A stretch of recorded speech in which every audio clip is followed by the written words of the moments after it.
Y también te quería preguntar que si planificas antes de ponerte a escribir o te prefieres dejarte llevar por el flujo de las Eh, palabras o de las ideas.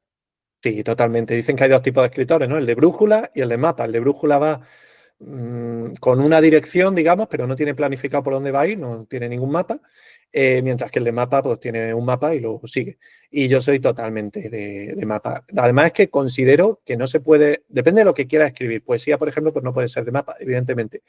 Pero si quieres hacer que tu hilo argumental, que tu trama sea coherente, que no haya fallos y que además gestionar bien el tema de los ritmos, cosa que me parece a mí muy importante, quizá por las partidas de rol de mi juventud, pero gestionar los ritmos, que no haya momentos de aburrimiento, que no haya...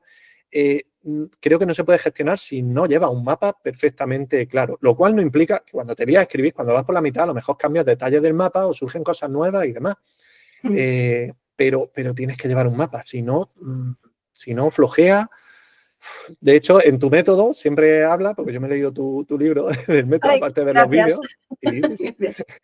Y claro, lo comentas que prácticamente cuando estás haciendo la trama, lo primero que tienes que pensar es el inicio y el final. Y estoy totalmente a favor. O sea, yo primero pienso el final. El inicio también, ¿no? Pero sobre todo el final, tenerlo pensado, porque si no te puedes encontrar que vas desarrollando algo y luego no cierra, o no queda bien, o no es o no llega al nivel del resto de la obra. Y de hecho, si no se te ocurre un buen final, yo diría, no empieces a escribir. Porque si no tienes todavía el final, no lo hagas. Es verdad que hay zonas que a lo mejor puedes decir, bueno, no tengo definida esta zona del mapa. Y puedes tirar para adelante y ya surgirá. Pero hay otras que no. Hay otras que tienes que tener perfectamente claras. Sí, sí, el género de lo que quieras escribir y la idea que merezca la pena y eso, el final y un poco los personajes. Pero bueno, yo creo que tener claro el final es muy importante para no empezar a escribir y luego te bloqueas y dices, ay, ay. Sí, totalmente. Sí, Además, no, no hay sé en qué mucha... sitio leí que era como que la escritura tenía, cualquier historia en realidad, no la escritura, cualquier historia tenía tres patas, ¿no? Era como un trípode que tenía la pata de los personajes, la pata de la trama o la historia y la pata de la ambientación. Y las tres tenían que estar equilibradas. Pues se hace una novela que es nada más que ambientación, porque es un libro de historia, no es, ¿sabes? Claro. No es, o es un ensayo, pero no parece una historia. Entonces tenían que estar muy equilibraditas y sobre todo que no estuviese coja ninguna. Entonces, claro, la parte de la ambientación en la ciencia ficción cobra mucho peso y de hecho la ciencia ficción clásica, a veces los personajes son más bien flojos, son arquetipos, son clichés y les da igual porque no es lo que buscan. La trama hay veces que tampoco es muy fuerte, pero la ambientación suele ser donde está el peso. Y el lector de ciencia ficción muchas veces busca eso, busca esa ambientación, ¿no? Pero al final, si quieres escribir una historia que guste a todo el mundo, sin importar que sea lector de ciencia ficción o no, tienes que buscar que la trama sea interesante, que los personajes también estén bien creados y que la ambientación pues sea coherente.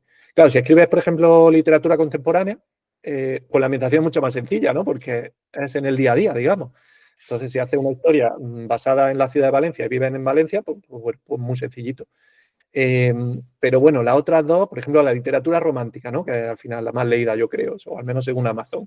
Esa, por Sí. ejemplo, tiene sobre todo personajes, los personajes casi todos, luego tienen trama, que también es importante, dentro de que la trama te pueda gustar esa trama o no, como lector. Y la ambientación, pues es la más floja, pero porque suele ser en el presente y en la cotidianidad. Entonces, bueno, no necesita, pero sigue siendo coherente. O sea, eso tiene que estar ahí.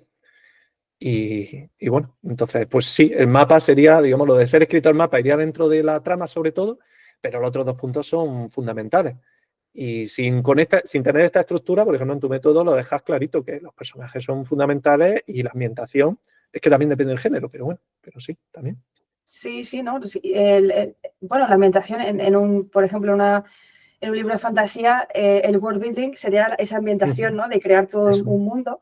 En la ciencia ficción, por ejemplo, la ambientación es pues hablar un poco lo que haces en tu libro, ¿no? De esa tecnología, de meterte en ese mundo tecnológico, de explicar qué es lo que ocurre con si hay alguna élite o, algo, o si metes política, describir un poquito todo el tema del mundo que Claro. rodea al personaje, ¿no? Porque el personaje al final no es una isla, está condicionado por ese entorno que le rodea y en terror la ambientación es súper importante, ¿no? Sí. ¿Ves? Por Para ejemplo, ponerte... terrores muchas veces el personaje es casi lo de menos, no importa mucho.